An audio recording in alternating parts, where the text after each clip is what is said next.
This is the HOVSCO HovGtrs, and it comes with a powerful 1500 watt peak hub motor with a 48 volt 15 amp hour battery for a claimed range of 65 miles in pedal assist mode. It also comes with full suspension and hydraulic brakes, all for a price of just under $1,000 at $999. Does the GTRS stand out in a sea of black moped style e-bikes? Let's find out.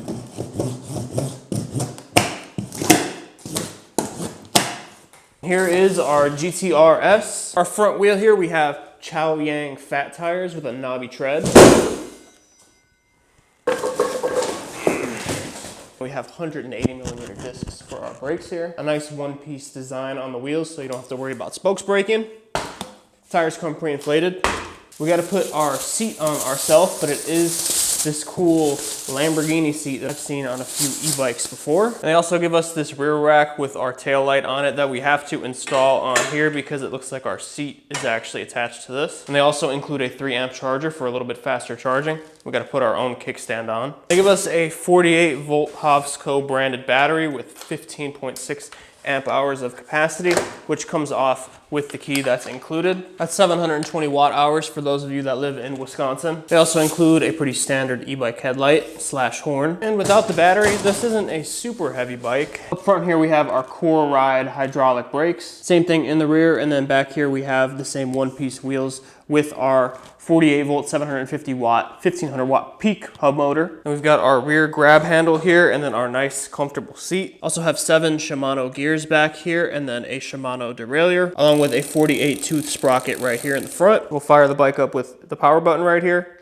And you can see we've got a color display right here. I guess the only color it really shows is blue. It looks kind of purple on the camera. We've got a trip and an odometer. Our front shock is non-adjustable and neither is our rear shock. I haven't had the best experience with these. It's usually a pretty stiff shock. Cable management certainly isn't the best, just kind of cables flopping everywhere on here. We can turn our headlight on with the headlight button. And on the rear, we have a brake light that blinks when you pull the brake lever. And you can go through the pedal assist with the up and down arrow on the left here. We have our Shimano 7-speed shifter that we've seen a million times on the right. And then we have these really comfortable hand grips. This is your rear brake back here, and this is your front brake here. Out of the box, it is limited to about 21 miles an hour, but I unlocked it, and now we can get up to about 30. At least that's what our display says. We'll check that out on our GPS when we're out on a ride. And in case you're curious on how to unlock this, you have to turn the bike completely off, hold down the left brake lever, the up, down, and power button at the same time, turn the bike on. Then it's gonna start up in this flashing mode, and then you have to hold down the plus and minus button, hit the headlight button until you're at P3. It'll be at 0 out of the box, but then you have to change it to 1.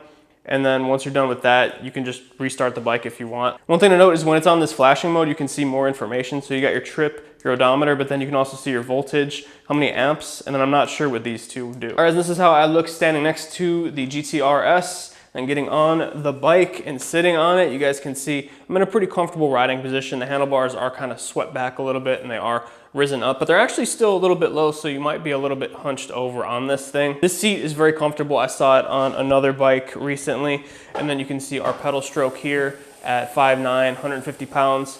Is pretty decent. You know, you can put down a little bit of power if you need to, but really I wouldn't buy this as a pedal bike. I wouldn't buy any moped style bike as a pedal bike really. And we've got a pretty powerful rear hub motor on this bike, so it'll be interesting to see how this thing performs out in the real world once we get it outside. But overall, the GTRS is pretty cool. This is, I think, the only moped style bike that HOVSCO sells right now. So if you want a moped style bike from HOVSCO, this is it. It's reasonably priced at about 1,100 bucks. There is free shipping, comes with a 2-year warranty, and any discount codes I can get you guys are gonna be in the link in the description and in the pinned comment. They have over 100 dealers where you can get service and maintenance done at. If you buy this thing, you can be reasonably sure that you're gonna be okay, especially since they have a dealer network around, so that's really awesome. The GTRS is looking like a pretty good bike so far, but why don't we get this thing out on the road and see how it does out there in the real world. All right guys, we're out here checking out the HOVSCO GTRS, and this is a really nice little moped style e-bike so far. I'm enjoying my time out here. Been riding it around for a little bit, getting some B-roll shots and just seeing how it is. And I'm liking this thing so far. It's comfortable. It's very similar to a few other e-bikes that I've gotten recently that are moped style, kind of the same, you know, black frame, same dimensions and everything. So it is pretty similar to some other stuff that I've been checking out, but that's not a bad thing because I really really like how this thing rides and everything, but let's flip around here. So I'm just gonna go ahead and do a 0 to 20 test because we've got 4 bars of battery. We are reading, let's see. So we're reading our voltages at 51.1 right now. We've got a couple miles on the bike so far. Like I said, just been riding around for some B-roll, but let's do a quick 0 to 20 while we're on a relatively full battery. So I'm gonna go off of the GPS because that's more accurate. All right, and go.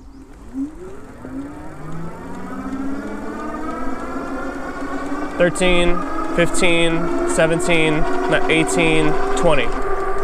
So there you go, 20. Off the line, this is actually a really torquey bike. And you can actually see here, I have it in that second settings menu here, and you can see your voltage and stuff. But you can actually see how many amps you're pulling to. I don't know if you can see the screen right now because it's really bright out and it might be flickering. It doesn't flicker in real life, by the way. That's just how it is in the sun. But I mean, off the line, you know, we can wheelie this thing pretty easy. I'm not even like sitting back all the way. We can just kind of put this thing into a wheelie like that, and you can see that we're pulling. See what I mean? I just wheelied right there. So we're pulling over 20 amps just off the line right there. So this is a strong torque off the line, a strong accelerating bike. So let's try out some off-road stuff here since we've got a little bit of torque. And it is not a dirt bike, but we're getting up this grassy hill right here. And it's got the knobby Chow Yang tires on there, so you can handle a little bit of light off-roading like this. I don't know how much longer we're gonna have the off-road test up here because it looks like they're building houses or something here.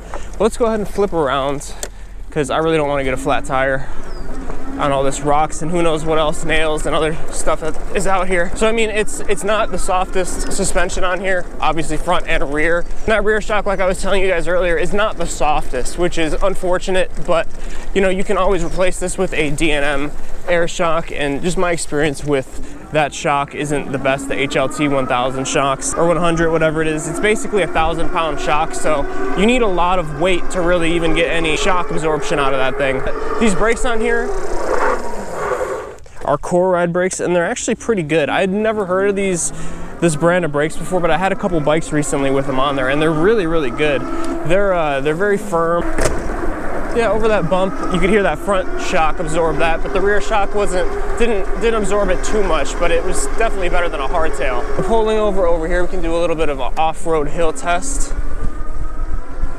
And this is a nice torquey bike, but I'm not thinking that this is gonna be able to really make it up the hill on its own. I might have to help it out a little bit. So I'm gonna shift down into first gear here. I got it in pedal assist 5. We can make our way down here into the swamp. All right, full throttle. Yeah, no, we're gonna have to help this thing out. Yep, it's not getting up on its own power, that's for sure, but you can make it up if you help it by pedaling up, so not bad for a hill test. It's a decent little off-road bike. I mean, I'm trying to stay off the big bumps over here on the left, but I mean, it's not bad at all. I'll take a full suspension bike with a relatively stiff, a relatively stiff rear shock over no rear shock all day, because at least you can upgrade the shock down the line. Why don't we try out pedaling on this bike? So I'm in pedal assist 1 right now. I'm gonna shift up a few gears, and you actually, oh yeah, you can go down to 0 on this. So 0 obviously is off. Pedal assist 1, you get a little bit of assist.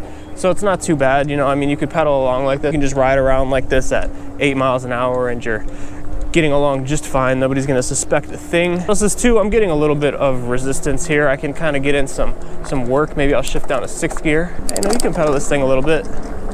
Looks like it tops us out at about 11 or 12 miles an hour on pedal assist 2. Pedal assist 3, big jump. Shift it up to 7. So on pedal assist 3, I can still get some input going here. We're going about 15 miles an hour. So I'm liking how this thing's geared so far if you want to pedal it. Pedal assist 4, yeah, after about 16, 17 miles an hour, there's not really much resistance. There's no point in pedaling in pedal assist 5 because you're not gonna get anywhere. When we pop this off the trail here and get it out on the road and see how it does, because I know a lot of you guys are probably gonna be riding this thing on the road to work and to school and run errands and all that stuff, so yeah, not too bad. Maybe the suspension's breaking in a little bit. You know, that bump rack there wasn't too bad. But this thing feels really nice on the road. You know, it's like any other moped style e-bike. Typically these are made more for the road as opposed to being off-road bikes and stuff, even though they do come with knobby tires. So you do have your turn signals on the rear here, so you can indicate that you're turning to traffic, so that helps when you're out in the city streets and stuff. Doesn't want to take us much past 26, 27 miles an hour on here.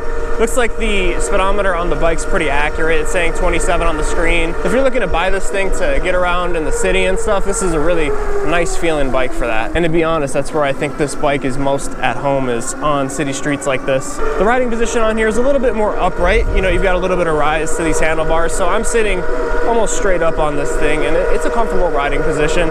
These grips are really nice too. They're a nice rubberized material and they feel really, really good. My hands aren't slipping around. They're not super cushiony, but they still feel really good. I'm definitely a fan of these core ride brakes that are on here and that I've tested out on a few other bikes. I've never heard of them before this year, but they are making some good brakes on here. Handle's nice. This is kind of a compact e-bike, so the frame isn't too long. That's why Wheelie is so easy, because you just have such a short little frame, short little wheelbase on here. One thing I think they could have done better on this bike is cable management. There's just kind of like this mess of wires out here sticking out, and I've seen a lot of other bikes do cable management way better, and that's just kind of a nitpicky type of thing, but you know, I'm here to review bikes, so I got to give you guys my opinion. Our odometer is saying about 6 miles. Got 3 battery bars on our display here. It says we're about 46 volts right now. We're sagging down when we're accelerating.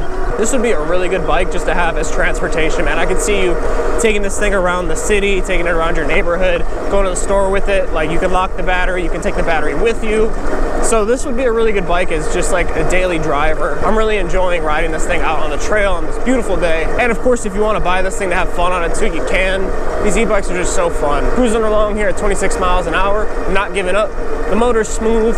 It's about average for a hub motor on an e-bike. It's not too loud, it's not too quiet. You definitely hear it when it's on, but it's definitely way more quiet than a gas engine or something. We can easily flat foot this bike. This is not a big frame at all. So if you're a shorter rider, you should be able to fit on this bike just fine. Another reason why I love these smaller frame, I'll go right here. Another reason why I love these smaller frame e-bikes like this, because they're good for the average rider. But there are a lot of bigger riders on my channel, I guess, because I get comments all the time saying, hey, I'm 6'4" and I want to buy this bike.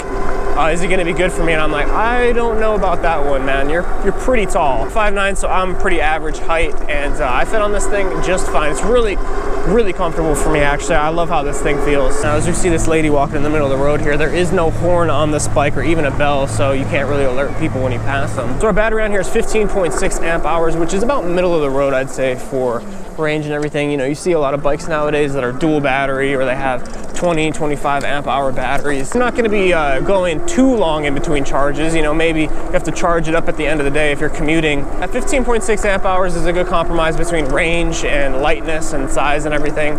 The bigger the amp hours of the battery, the bigger the amp hour rating on the battery, the bigger the battery is going to be, obviously, because there's more cells in there. But the suspension is feeling a little bit better now that we got a few miles on this thing. And we'll see what we can get as far as top speed on this little downhill section over here. Yep, getting us up to about 27, 28. I've never had any of HOVSCO's bikes before. This is my first experience, and so far so good. I'm liking this thing, and like I said, HOVSCO is a relatively big company, so you should have no problem with their support and all of that stuff, which is important after sale. If you guys have a HOVSCO bike, let me know how the customer service experience has been and everything, if you've had to hit up their customer service. We are taking a different route today, man. We're passing the country club over here. This is a really beautiful trail over here. Back when I had a lot more time to film these videos, I would go a little bit further, go on some even nicer looking trails than the ones I usually ride. I look back at some of my old videos and they still get comments like, hey, where's that trail at? It's a beautiful trail. This is a great bike to just get out and enjoy a beautiful spring day like this. Really enjoying the HOVSCO GTRS. Telling us that we've got 11 miles on this thing right now. The battery gauge is giving us yellow, which is half on the battery bar, and then we've got 2 battery bars on the display here. Other specs on this bike, they're saying that we have a 90 Newton meter hub motor on here. It says there is a phone app too. Payload capacity is 450 pounds, and our motor peaks out at 1500 watts. I'm not seeing the 32 mile an hour top speed, unfortunately, on this. I'm only getting about 27, 28 total. Even on the display, it's not going up past 29, so 32 mile an hour top speed. I unlocked this bike. I'm not sure what else I could do to get a higher top speed. So they are selling this for about 1,100 bucks on their website right now, and any discounts that I can get you guys are going to be in the description and pinned comments. Of course, using those links does help support the channel, but I will see you guys back closer to home. It looks like our battery is back to nothing. We have no battery now. So let's wrap this video up, guys. If you do want to check this out, again, I'll leave the link and everything in the description for you guys to go check this bike out. What do I like about this bike? I like the fact that it's a relatively affordable moped style e-bike with some nice features. You know, you got full suspension, you got some nice grips, nice hydraulic brakes. You got a little rack on the back that's built in so you can have a little bit of extra storage space on here. Screen, even though it's basic, is a nice screen, and we were able to manage, let's see, about 20 miles of range on that battery, full throttle, not doing any pedaling really besides the stuff that I showed you guys earlier when I was just doing it for an example. The seat is very comfortable on this bike. We've gone 20 miles and I feel comfortable still and everything. My butt isn't numb. Cable management here is really messy. You know, it's just kind of all over the place here. And for bikes that are cheaper than this, I've seen better cable management and everything. But overall, guys, I think the GTRS is a really solid feeling e-bike. And if you're in the market for a moped style e-bike around $1,000, then this is definitely a good option for you. Any discounts, again, are going to be in the description and in the pinned comment. With that being said, guys, I really like this bike. Give it a thumbs up. It's a nice bike to take out and enjoy. Nice spring and summer weather like this. So that's where we're going to leave it today, guys. I'm going to wrap it up here. I want to thank you guys so much for watching. And if the GTRS wasn't your thing, you can go ahead and check out my channel and see some other bikes on there. I've got a bunch, and I'm sure you'll find something that you like. With that being said, guys, I'll see you all in the next video. Thank you for watching.